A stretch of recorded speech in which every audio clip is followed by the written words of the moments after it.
नमस्कार दोस्तों, आपका स्वागत है इस YouTube चैनल में। यहाँ पर सुबह से शाम तक की हर खबर पल पल की बताई जाती है, तो YouTube चैनल को सब्सक्राइब करें लाल बटन को दबाकर और घंटी के बेल आइकन को जरूर दबाएं ताकि हर वीडियो डालें उसकी सूचना आप तक पहुँच सके। नमस्कार, आज के ताज़ा ब्रेकिंग न्यूज से भी बड़ी खबरों पर बात करेंगे।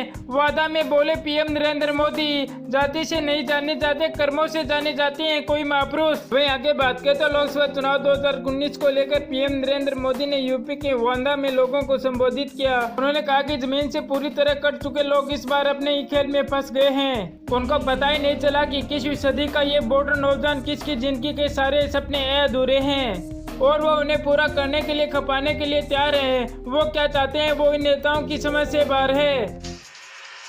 वहीं आगे पीएम मोदी ने कहा कि इस लोकसभा चुनाव में पहली बार वोट डालने जा रहे नौजवान नए भारत के लिए नए संस्कारों का निर्माण कर रहे हैं। इसकी वजह है कि उन पर जीत का बोझ नहीं है, इसके पास सिर्फ भविष्य के सपने हैं। उन्होंने कहा कि आप मुझे बताएं कि हमारे देश के माँ बलिदानी भगत सिंह, सुखदेव और राजगुरु और झांसी की रानी और सुभाष चंद्र बोस किस जाति के थे। एक भी महापुरुष अपनी जाति से नहीं जाने जाते बल्कि अपने कार्यों से जाने जाते हैं। हर कोई भारतीय वासी था।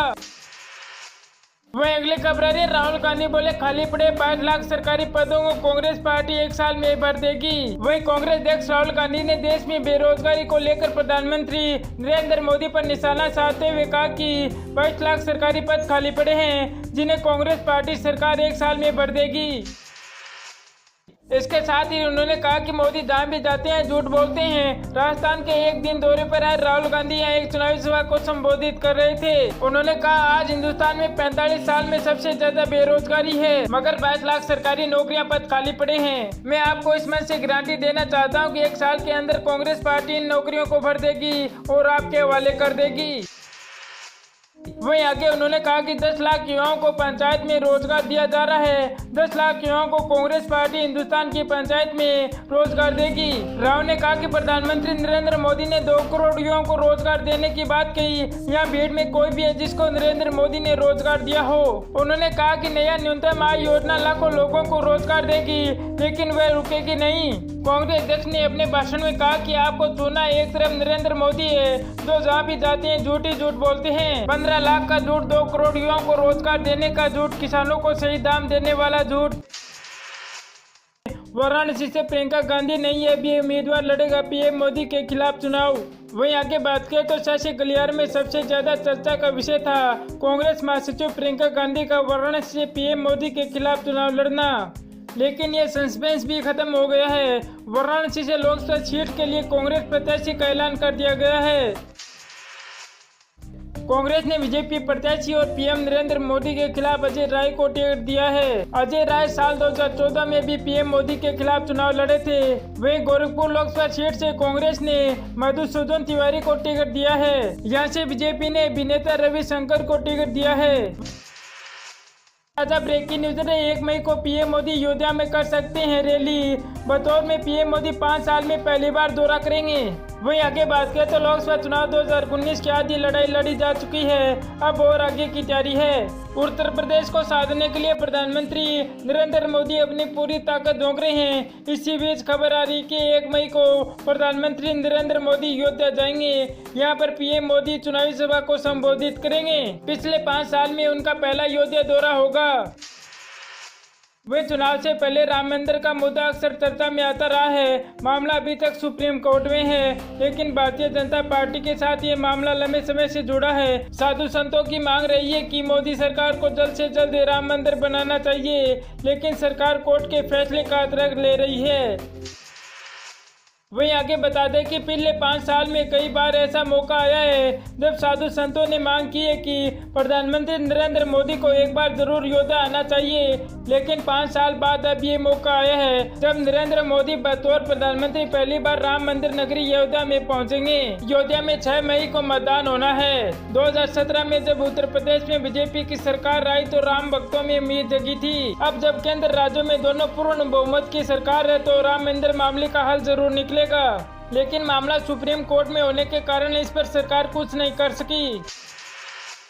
वो अगली ताजा ब्रेकिंग न्यूज है। देश के टारगेट पर योगी केजरीवाल भागवत दी जान से मारने की धमकी। मैं आगे बात करें तो दिल्ली के सीएम और आम आदमी पार्टी अध्यक्ष अरविंद केजरीवाल उत्तर प्रदेश के सीएम योगी आदित्यनाथ और मोहन भागवत को जान से मारने की धमकी दी गई है। यूपी के शमली और उत्तराखंड के रूपकी रेलवे स्टेशनों में प्राप्त हुए 2 अलग अलग पत्रों में ये धमकी दी गई है। इसके पीछे पाकिस्तान स्थित समर्थी आतंकवादी संगठन जैश-ए-मोहम्मद का हाथ बताया जा रहा है। जान से मारने की धमकी मिलने के बाद निर्वाचन आयोग ने सीएम योगी आदित्यनाथ की सुरक्षा बढ़ा दी गई है। वहीं आगे बात करते हैं कि दोनों रेलवे स्टेशनों में बरामद किए गए धमकी भरे पत्रों में इन नेताओं को जान से मारने के साथ ही उत्तराखंड, हरियाणा, दिल्ली और यूपी के रेलवे स्टेशनों और मंदिर को बम से उड़ाने की भी धमकी दी गई है। धमकी भरे पत्रों में वाराणसी के प्रसिद्ध काशी विश्वनाथ मंदिर और अयोध्या में राम जन्मभूमि को भी बम धमाके से उड़ाने जाने की धमकी दी गई है। फिलहाल सुरक्षा एजेंसी इन पत्रों की जाँच कर रही है। आपको बता दें कि धमकी मिलने के बाद उत्तर प्रदेश में अलर्ट लागू कर दिया गया है। यूपी के डिप्टी ओपीसी ने भी दोनों रेलवे स्टेशनों की धमकी भरे पत्र मिलने की बात स्वीकार की है। उनका दावा है कि उन्होंने 21 अप्रैल को जैसे एरिया कमांडर की तरफ से लिखा गया है। एक विभिन्न पुलिस अधिकारी के मुताबिक दोनों पत्रों में हेड राइटिंग एक जैसी है। आज पीएम मोदी वाराणसी में रोड शो करेंगे, इसके बाद गंगा आरती में भाग लेंगे। वहीं आगे बात करें तो लोकसभा चुनाव चौथे चरण का मतदान प्रचार जोरों पर है। इसी बीच दिग्गज नेता ताबड़तोड़ पर रैलियां कर रहे हैं। चौथे चरण का मतदान 29 अप्रैल को होगा। अब 3 चरणों का मतदान संपन्न हो गया है। इसी कार्यक्रम में प्रधानमंत्री नरेंद्र मोदी आज वाराणसी में रोड शो करेंगे और लोगों को संबोधित करेंगे। इसके बाद वे आज गंगा आरती में भी भाग लेंगे। नामांकन भरने के बाद वे एक दिन बाद पीएम मोदी रोड शो करेंगे। इसके बाद वे होटल डी पेरिस में भी लोगों को संबोधित करेंगे। बनारस में हिंदू विश्वविद्यालय BHB का भी दौरा करेंगे। इसके बाद वे विश्वविद्यालय में भी दौरा करेंगे। पीएम मोदी बिहार में रैली को संबोधित करेंगे। बिहार के दरभंगा में राज मैदान में भी पीएम मोदी रैली करेंगे। वहीं कांग्रेस अध्यक्ष राहुल गांधी आज गुरुवार को राजस्थान में 3 रैलियां करेंगे। जालोर, अजमेर और कोटा में रैली को संबोधित करेंगे। बीजेपी अध्यक्ष अमित शाह हरिया और उनतराज में रैली को संबोधित करेंगे। उधर कन्नौज में मायावती, अखिलेश और अजीत सिंह संयुक्त रैली करेंगे। मायावती शाहजहांपुर में रैली को संबोधित करेगी। अखिलेश यादव उनतराज में रैली करेंगे। प्रियंका गांधी झांसी में रैली को संबोधित करेगी। वहीं मुख्यमंत्री अरविंद केजरीवाल सभी आप विधायकों से लोकसभा चुनाव के मद्देनजर मीटिंग करेंगे। वहीं अगली खबर आ रही है लोकसभा चुनाव 2019 के 23 मई के बाद आचार संहिता का हिसाब लिया जाएगा। वहीं जनसभा में पीएम नरेंद्र मोदी ने तृणमूल सरकार और मुख्यमंत्री ममता बनर्जी पर तीखा हमला बोला। पीएम मोदी ने कहा कि बंगाल के विकास में दादी स्पीड ब्रेकर बनी हुई है। 23 मई के बाद आचार संहिता का हिसाब लिया जाएगा। वहीं अगली ताजा ब्रेकिंग न्यूज आ रही है। अखिलेश यादव बोले कि देश को प्रचार मंत्री नहीं प्रधानमंत्री चाहिए। वहीं समाजवादी पार्टी सपा के राष्ट्रीय अध्यक्ष और यूपी के पूर्व मुख्यमंत्री अखिलेश यादव ने केंद्र नरेंद्र मोदी सरकार पर स्वच्छ भारत योजना के लिए अनुकूल धन इकट्ठा करने का आरोप लगाया और कहा कि देश को प्रचार मंत्री नहीं बल्कि प्रधानमंत्री चाहिए।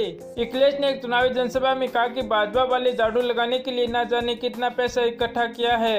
आपको याद है कि नहीं, शुरू में भी सब झाड़ू लिए घूम रहे थे, देश के प्रधानमंत्री भी झाड़ू लिए घूम रहे थे और उत्तर प्रदेश के मुख्यमंत्री भी झाड़ू लिए घूम रहे थे। बताइए कि कूड़ा खत्म हुआ क्या? कहाँ है कूड़ा? कूड़ा भाजपा के दिमाग में है। उनकी बात शौचालय से ही शुरू होती है और शौचालय पर ही खत्म हो जाती है। वही उन्होंने आगे कहा कि वो भाजपा कहती है कि गठबंधन देश को मजबूत प्रधानमंत्री नहीं दे सकता। हम भरोसा दिलाना चाहते हैं कि जब जब जरूरत पड़ी है देश को हम गठबंधन ने मजबूत और शानदार प्रधानमंत्री दिए हैं। हमें प्रधानमंत्री नहीं प्रधानमंत्री चाहिए। वह अगली ताजा ब्रेकिंग न्यूज आ रही है। पीएम मोदी का नामांकन दाखिल होते ही बनारस मैदान में उतरेगी प्रियंका। गठबंधन की शालिनी यादव पीछे हटेगी। वह प्रधानमंत्री नरेंद्र मोदी शुक्रवार को बनारस से अपना नामांकन दाखिल करेंगे। वही सूत्रों के हवाले से खबर मिल रही है कि कांग्रेस प्रियंका गांधी वाड्रा लोकसभा चुनाव बनारस से लड़ सकती है। हालांकि अभी तक इस बात की घोषणा नहीं हुई है।